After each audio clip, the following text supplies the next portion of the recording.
Hi అండి, అందరికీ నమస్తే. నేను మీ ఈశ్వరి అడ్వకేట్.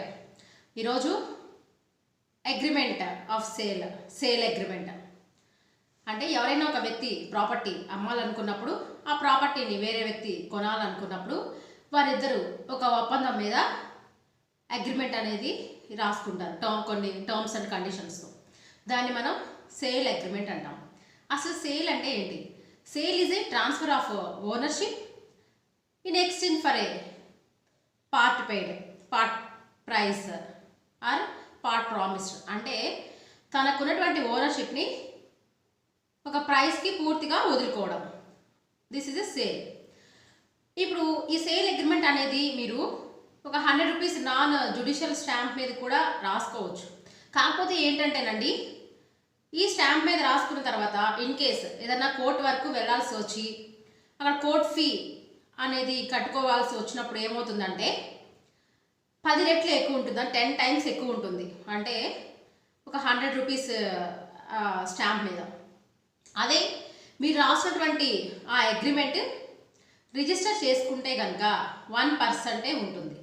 అంటే ఇక్కడ రిజిస్ట్రేషన్ అనేది మ్యాండేటరీ. It is better.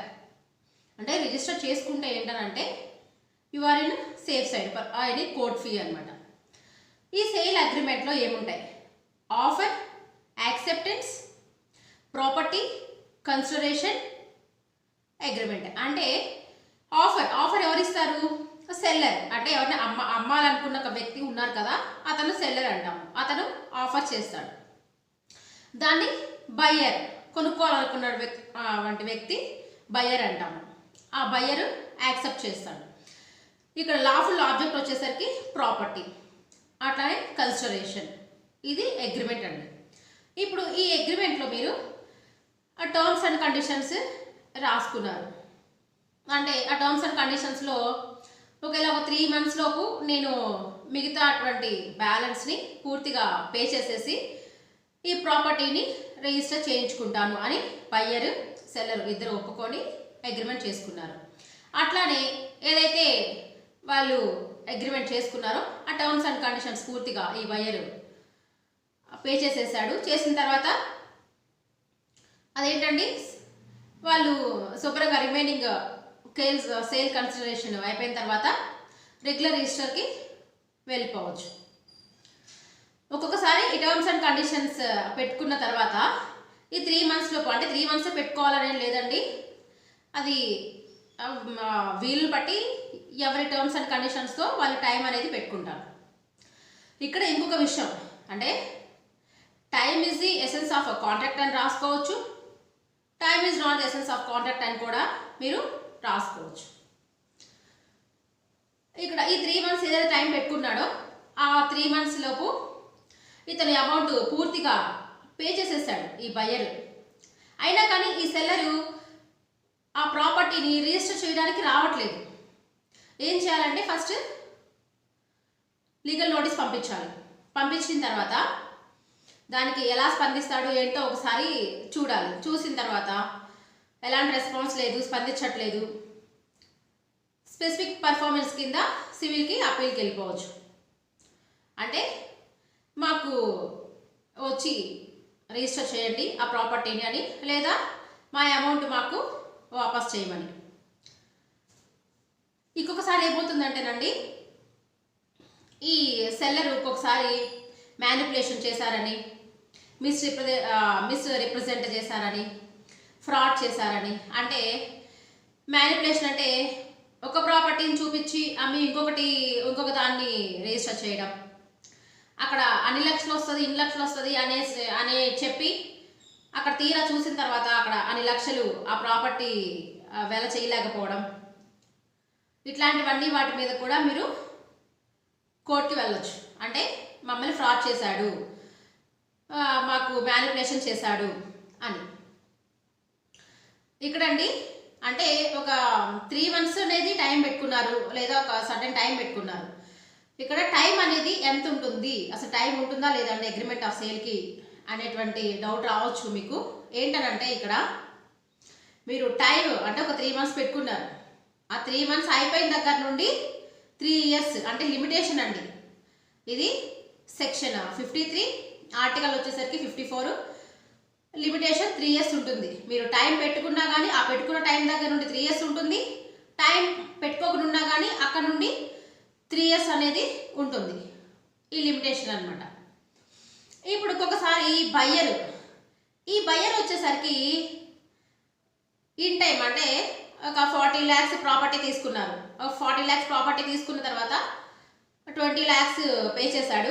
ఒక 3 months లోపు మిగతా పార్ట్ అమౌంట్ నేను 20 lakhs పే చేస్తాను అని చెప్పేసి అని అన్నాడు. అయినా కానీ వచ్చి తను అమౌంట్ పే చేయలేకపోయాడు. పే చేయలేకపోయినప్పుడు మీరు తనకి నోటీస్ పంపిస్తారు. ఏమని? నీ టర్మ్స్ అండ్ కండిషన్స్లో మనము ఇట్లాగా రాసుకున్నాము, అయినా కానీ నువ్వు వచ్చి నాకు పే చేయలేదు అని పంపిస్తారు. ఒక్కోసారి బోత్ పార్టీస్ అంటే మ్యూచువల్ పార్టీస్ ఎగ్రీ అయిపోయి టర్మినేట్ చేసుకోవచ్చు. అంటే ఇద్దరు పార్టీస్ ఒప్పుకొని అటువంటి అగ్రిమెంట్ని క్యాన్సిల్ చేసుకోవచ్చు.